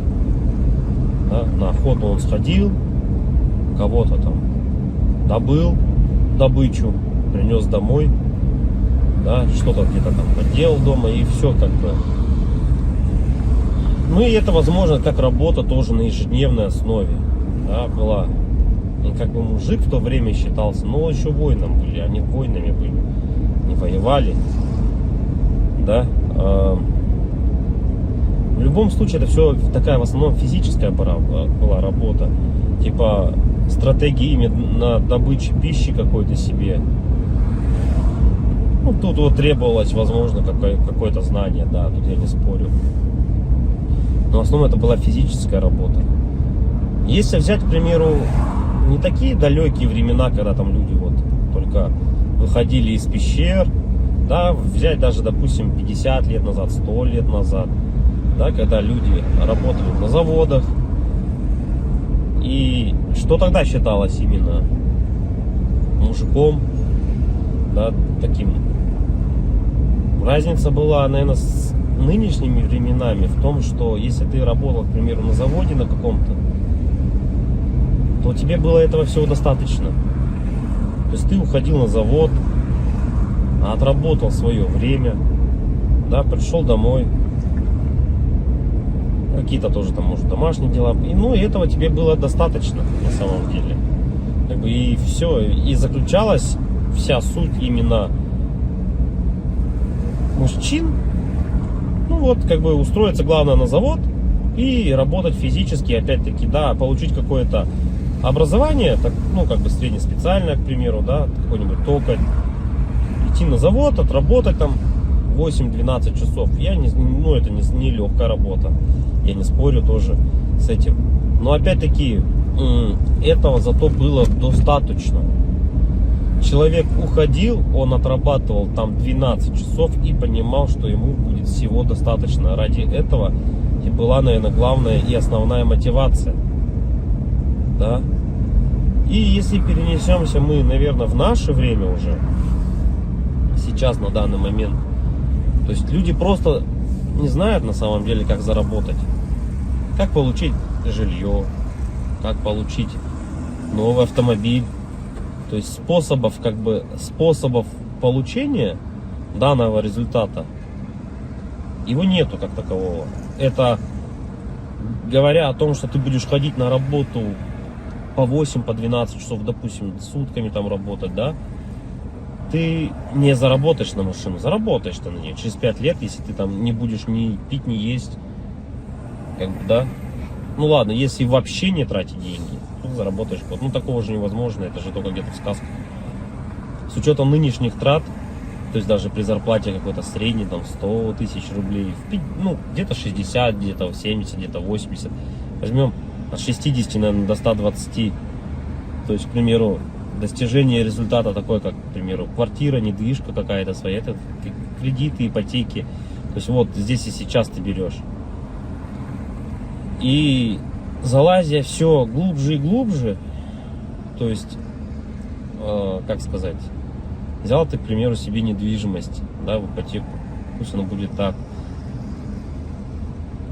Помимо тех трат, к примеру, помимо этой ипотеки, там, ремонт и так далее, тебе за эти 20 лет нужно и телефоны менять, и одежду менять, и так далее, там, кушать надо. Машины также в этот же момент менять тебе надо. И то есть это кабала на самом деле такая, она дизморальная. И к чему это все? Что же значит мужик в наше время, который ходит на завод, работает 12 часов, а денег у него все равно нету. Как бы добычу он принести уже не может, да? Ну типа он может сходить в лес, но от этого толку особо не будет. И, наверное, сам интернет, во-первых, расфорсил вот это вот все, то, что люди должны зарабатывать какие-то миллионы. Они должны зарабатывать. Это было бы шикарно, если бы каждый зарабатывал. Но каждый по своей сути не может столько зарабатывать, да, потому что не хватит денег, чтобы каждый. А может их и хватит, но никто никому не даст так зарабатывать. И вот возвращаясь, к примеру, к тому, что какая зарплата? 1300, наверное, должна быть в наше время, чтобы как бы себя, наверное, обеспечивать, да, хорошо, одному. И кто же тогда мужик в наше время? Типа, что он должен делать? Что он должен выполнять? Как бы, если он ходит на работу, но смысла от этого нету. Ну, как бы он есть, да, у тебя какой-то идет доход, но если его недостаточно. Смотришь другие профессии, другую работу, да,